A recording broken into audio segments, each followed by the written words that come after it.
Bom, nós está aqui no Museu de Tambu Shonkola. Então, em verdade, a AWE é a Organização Mundial de Museu e como a proclamar o dia como último 40 anos seguro de dia de museu oficial, 18 de maio.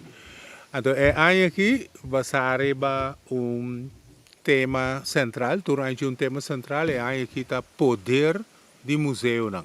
Então, na Corsol, nós do Museu de Tambu Shonkola, nós AWE a invitar escola completo bem seca nós, bem passadia no nosso museu, então nós damos taller, nós damos uma explicação para dentro do museu, que é um museu, etc. Não para experiência e nós finalizamos com um ambiente de tambu no final, também não para cantar, improvisar, balha, tambu, de forma aí nós damos atenção na parte aí, porque nós também é museu como em verdade como um instituto importante para divulgar informação, para formar um povo, para conscientizar.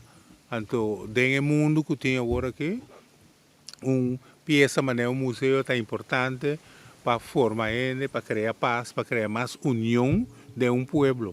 Deve ser nós aqui nanta dona ênfase sobre a cultura local, então por exemplo, nós invitamos a escola sobre nós querer de jovem, nós querer que tem que dar informação e nós está consciente que é conhecimento em geral na Corsol, riba nossa própria cultura, nós está ensina a avançar, você nós que cooperar dentro aí.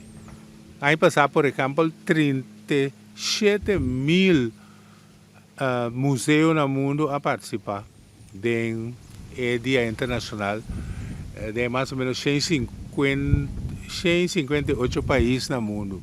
Então, basta participação e nós na Corsol seguro, tem basta museu na Corsol também.